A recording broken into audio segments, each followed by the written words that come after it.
कर्ण की इस भूल के कारण 16 दिन मनाया जाता है श्राद्ध पक्ष। जानिए पौराणिक कथा। हिंदू धर्म में पितर पक्ष की अवधि को बहुत ही महत्वपूर्ण माना जाता है। इस अवधि में पितरों के निमित्त श्राद्ध तर्पण और पिंडदान आदि करने का विधान है। माना जाता है हिंदू धर्म में पितर को 84 लाख योनियों में से एक माना गया है। मान्यता है कि विभिन्न लोकों में रहने वाले ये दिव्य आत्माएं संतुष्ट होने पर व्यक्ति पर अपना आशीर्वाद बरसाते हैं, जिससे मनुष्य को धन, यश, कीर्ति आदि की प्राप्ति होती है और कुल की वृद्धि होती है। इस तरह से देखें तो पितृपक्ष के दौरान किया जाने वाला श्राद्ध पूर्वजों के प्रति अपनी श्रद्धा और कृतज्ञता को व्यक्त करने का माध्यम है, जिससे प्रसन्न होकर पितर सुख समृद्धि प्रदान करते हैं। अभी पितृपक्ष चल रहे हैं और 16 दिन के श्राद्ध पक्ष में सनातन धर्मी अपने पितरों को याद करते हैं और उनकी आत्मा की शांति के लिए सभी वैदिक अनुष्ठान करते हैं। लेकिन बहुत कम लोग जानते हैं कि 16 दिन का पितृपक्ष दानवीर कर्ण की एक भूल के कारण मनाया जाता है और कर्ण के कारण ही पितृपक्ष मनाने की परंपरा शुरू हुई थी। आइए जानते हैं इसके पीछे क्या है धार्मिक मान्यता। पुराणों के मुताबिक पितृपक्ष में दान पुण्य का विशेष विधान होता है और इसका फल जीवात्मा को स्वर्गलोक में प्राप्त होता है। दानवीर कर्ण अपनी दानवीरता के लिए जाने जाते थे और जीवन भर उन्होंने गरीब और जरूरतमंदों को धन और स्वर्ण का दान किया। अपने दर पर आने वाले किसी भी व्यक्ति को उन्होंने बगैर धन दिए लौटने नहीं दिया, लेकिन कर्ण ने अपने जीवन काल में अन्न दान नहीं किया। मान्यता है कि महाभारत काल में युद्ध के समय जब दानवीर कर्ण की मृत्यु हुई तो उनके दान पुण्य के फलस्वरूप उन्हें स्वर्गलोक भेजा गया। वहां उनका खूब स्वागत सत्कार हुआ, लेकिन भोजन के समय उन्हें सोना चांदी और आभूषण परोसे गए और खाने के लिए कुछ भी नहीं दिया गया।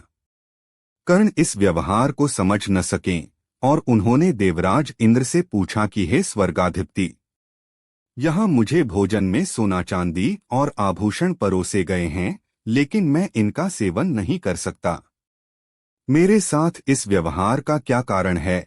तब देवराज इंद्र ने उन्हें बताया कि हे कर्ण, आपने जीवन पर्यंत दान धर्म का पालन किया है और आपके जैसा दानी तीनों लोकों में कोई नहीं होगा। लेकिन आपने सिर्फ सोना चांदी और आभूषण जैसी भौतिक वस्तुओं का ही दान किया है और पितरों की आत्मा की शांति के लिए कभी भी भोजन का दान नहीं दिया। इसलिए आपके पितरी आपसे असंतुष्ट हैं और आपको स्वर्ग में भोजन का सुख नहीं मिल पा रहा है। तब कर्ण ने इस बात को लेकर अनभिज्ञता जाहिर करते हुए कहा कि मुझे अन्नदान के महत्व की जानकारी नहीं थी। और कर्ण को जब अपनी गलती का एहसास हुआ तो उन्हें अपनी गलती सुधारने के लिए एक बार 16 दिन के लिए धरती पर भेजा गया था। इन 16 दिनों में कर्ण ने अपने पूर्वजों को याद करते हुए तर्पण किया और भूखे और गरीबों को अन्न दान किया और फिर स्वर्गलोक चले गए। ऐसी मान्यता है कि तभी से 16 दिन का पितृपक्ष मनाने की परंपरा चल रही है और इस दौरान लोग अपने पुरखों को याद कर भोज का आयोजन करते हैं। साथ ही इस बात का भी ध्यान रखना चाहिए कि पितृपक्ष के दौरान यदि कोई भिक्षा मांगने आए तो उन्हें कभी खाली हाथ नहीं जाने देना चाहिए। इसलिए इन 16 दिनों में हम सभी मनुष्यों को यह सौभाग्य प्राप्त होता है कि हम अपने मृत पूर्वजों को भोजन का दान करें और उनके पिंडदान और तर्पण की विधि को पूरा करें। ऐसी मान्यता है कि श्रद्धा के बिना किया हुआ श्राद्ध अधूरा माना जाता है। आइए जानते हैं कि कैसे श्रद्धा भाव से प्रसन्न होकर पितर देते हैं अपना आशीर्वाद।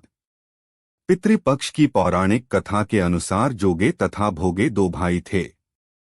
दोनों अलग अलग रहते थे। जोगे धनी था और भोगे निर्धन। दोनों में परस्पर बड़ा प्रेम था। जोगे की पत्नी को धन का अभिमान था, किंतु भोगे की पत्नी बड़ी सरल हृदय थी। पितृपक्ष आने पर जोगे की पत्नी ने उससे पितरों का श्राद्ध करने के लिए कहा तो जोगे इसे व्यर्थ का कार्य समझकर टालने की चेष्टा करने लगा, किंतु उसकी पत्नी समझती थी कि यदि ऐसा नहीं करेंगे तो लोग बातें बनाएंगे। फिर उसे अपने मायके वालों को दावत पर बुलाने और अपनी शान दिखाने का यह उचित अवसर लगा। वह बोली, आप शायद मेरी परेशानी की वजह से ऐसा कह रहे हैं, किंतु इसमें मुझे कोई परेशानी नहीं होगी। मैं भोगे की पत्नी को बुला लूंगी, दोनों मिलकर सारा काम कर लेंगी। फिर उसने जोगे को अपने पीहर न्योता देने के लिए भेज दिया। दूसरे दिन उसके बुलाने पर भोगे की पत्नी सुबह सवेरे आकर काम में जुट गई।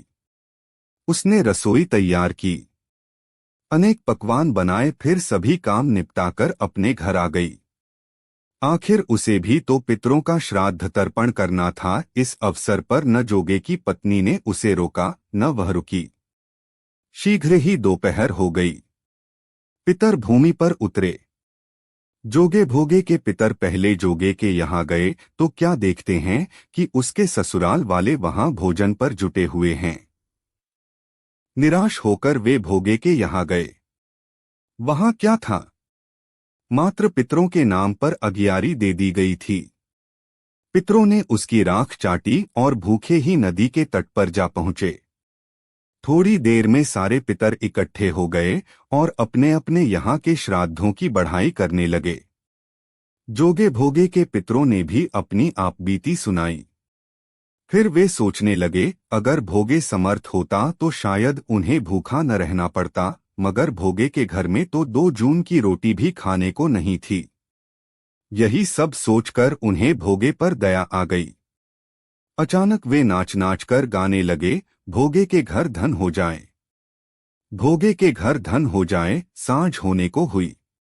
भोगे के बच्चों को कुछ भी खाने को नहीं मिला था। उन्होंने मां से कहा, भूख लगी है।